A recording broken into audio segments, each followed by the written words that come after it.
آج انشاءاللہ تعالی ہم سورۃ النساء کی آیت نمبر 166 سے لے کر 169 تک پڑھتے ہیں اور ان آیات کو سمجھنے کی کوشش کرتے ہیں۔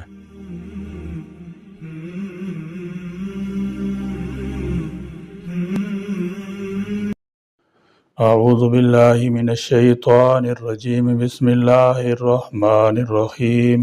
لیکن اللہ یشہد بما انزل الیک انزلہ بعلمہ والملائکۃ یشہدون وکفی باللہ شہیدا۔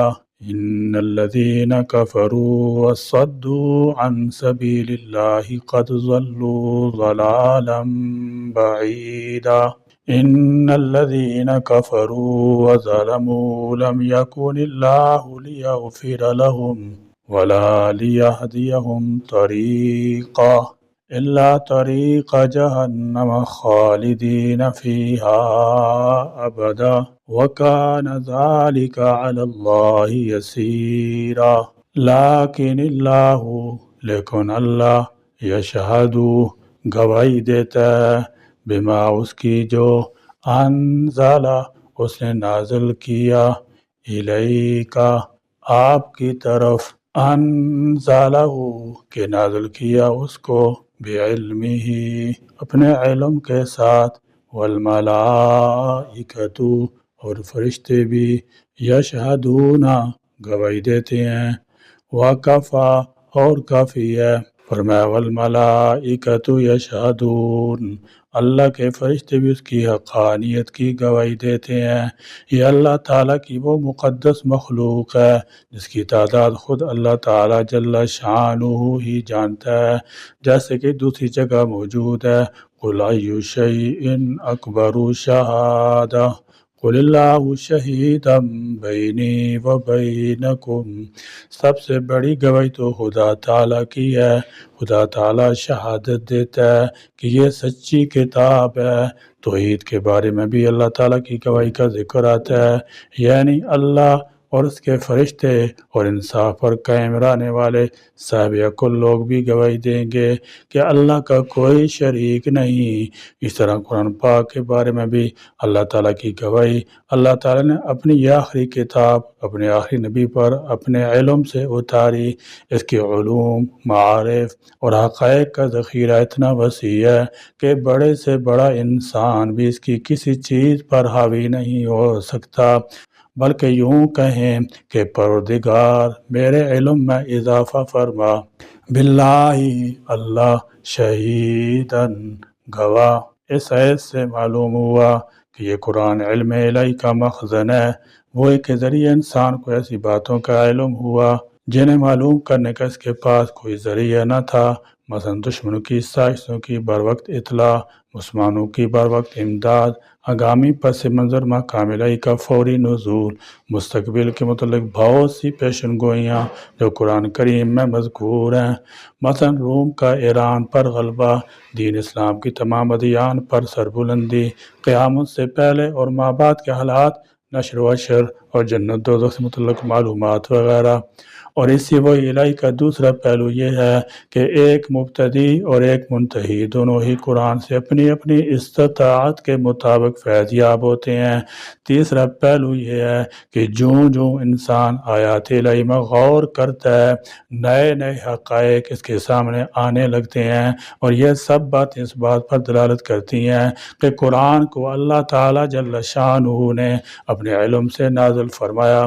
جس طرح اللہ تعالیٰ کے علم کی وسعت لامحدود ہے، اس طرح اس کلام کی پہنائیاں اور حقائق بھی لامحدود ہیں۔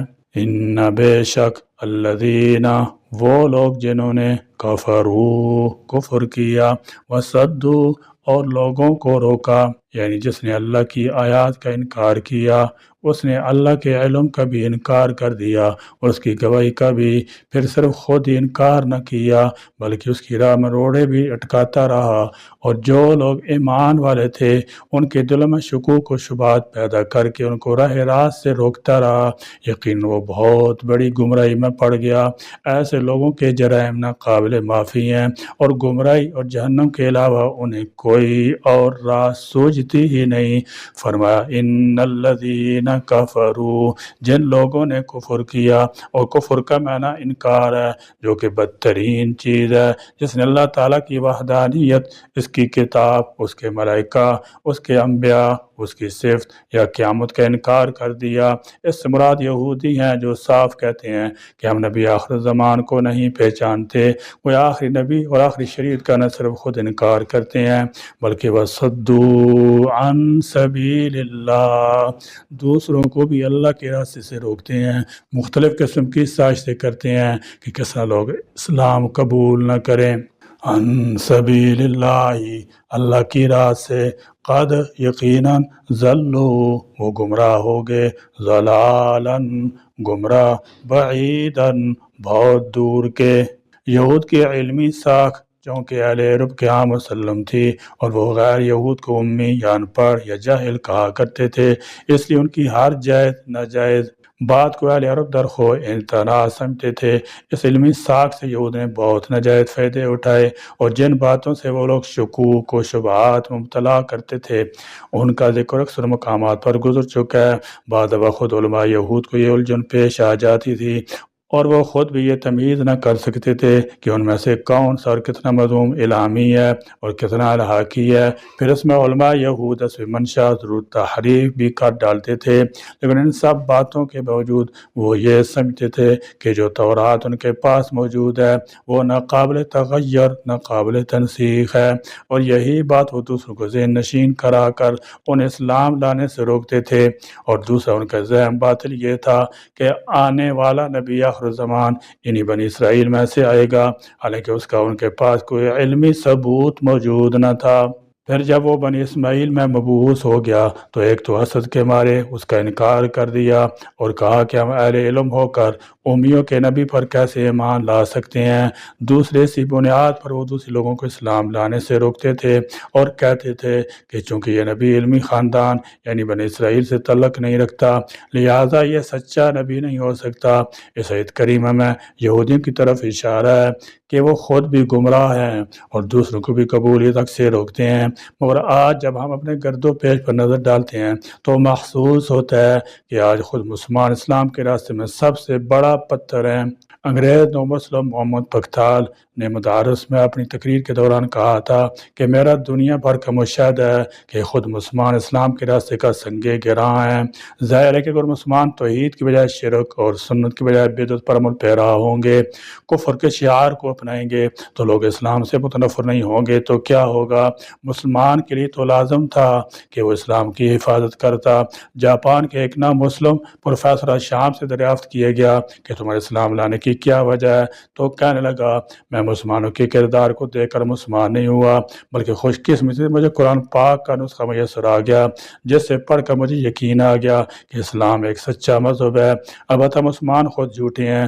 قرآن مجید نے خدا کی طرف ضلالت، گمراہی انہی لوگوں کے لیے مخصوص کی ہے جن میں یہ صفات پائی جاتی ہیں: کفر، ظلم، فسق، جھوٹ، فضول خرچی اور کفران نعمت۔ کیا جن لوگوں میں یہ صفات پائی جاتی ہیں وہ ضلالت و گمراہی کے سزاوار نہیں ہیں؟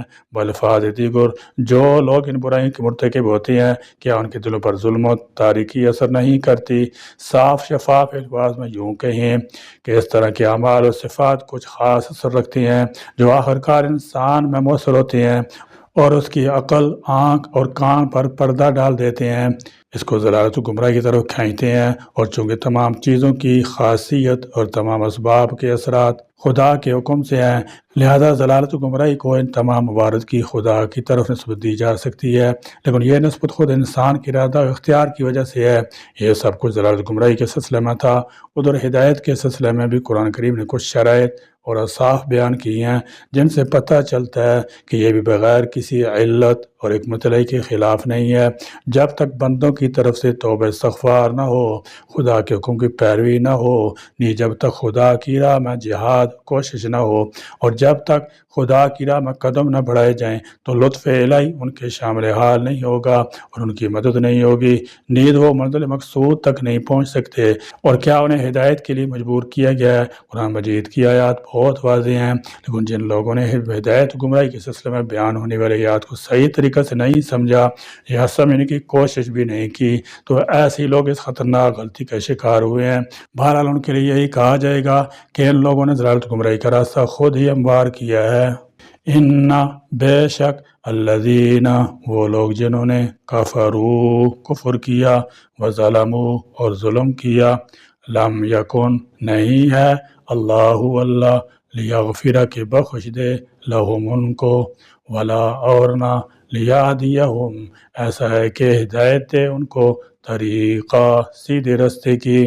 فرمایا ان الذین کفروا وظلموا جن لوگوں نے انکار کیا اور زیادتی کی، کفر شرک کا راستہ اختیار کیا، اللہ تعالیٰ ان کو معاف نہیں کرے گا اور نہ ان کو راستہ بتلائے گا جب تک کوئی شخص فسق و فجور میں مبتلا ہو، باطل طریقے پر اڑا ہوا ہو، اسے صراط مستقیم کی طرف رہنمائی حاصل نہیں ہو سکتی۔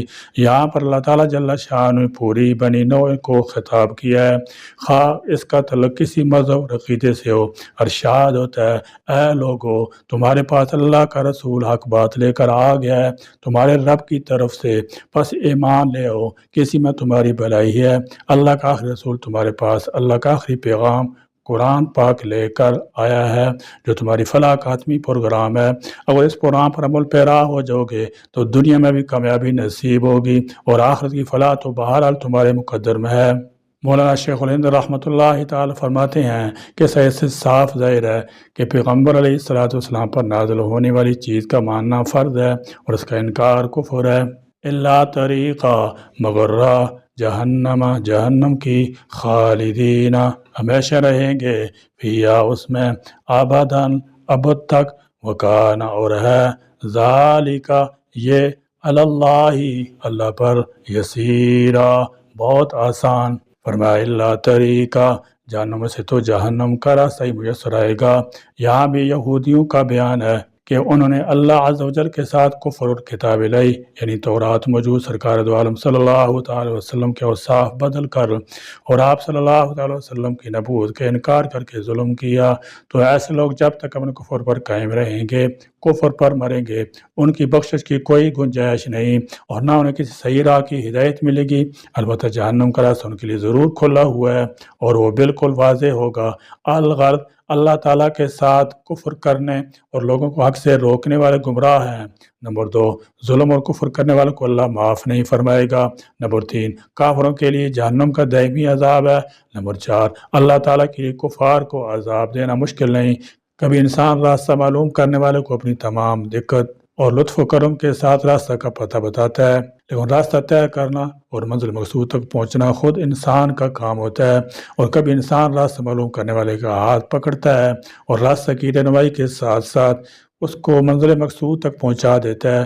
دوسرے الفاظ میں یوں کہیں کہ انسان پہلے مرحلہ میں صرف قوانین بیان کرتا ہے، منزل مقصود تک پہنچنے کی شرائط بیان کر دیتا ہے، لیکن دوسرے مرحلہ میں ان چیزوں کے علاوہ سامان سفر بھی فراہم کرتا ہے اور اس میں پیش آنے والی رکاوٹوں کو بھی برطرف کر دیتا ہے، یہ اس کے مشکلات کو دور کرتا ہے اور اس راہ پر چلنے والوں کے ساتھ ساتھ ان کو منزل مقصود تک پہنچنے میں حفاظت بھی کرتا ہے۔ بہرحال ہدایت و ضلالت کا مسئلہ حکمت مشیت سے خالی نہیں ہے، بلکہ ہر موقع پر خاص شرائط ہوتے ہیں جو خدا کے حکیم ہونے پر دلالت کرتے ہیں۔ اللہ تعالیٰ میں عمل کرنے کی توفیق عطا فرمائے اور ہدایت پانے والوں میں شامل فرمائے۔ آمین۔ وآخر دعوانا الحمد للہ رب العالمین۔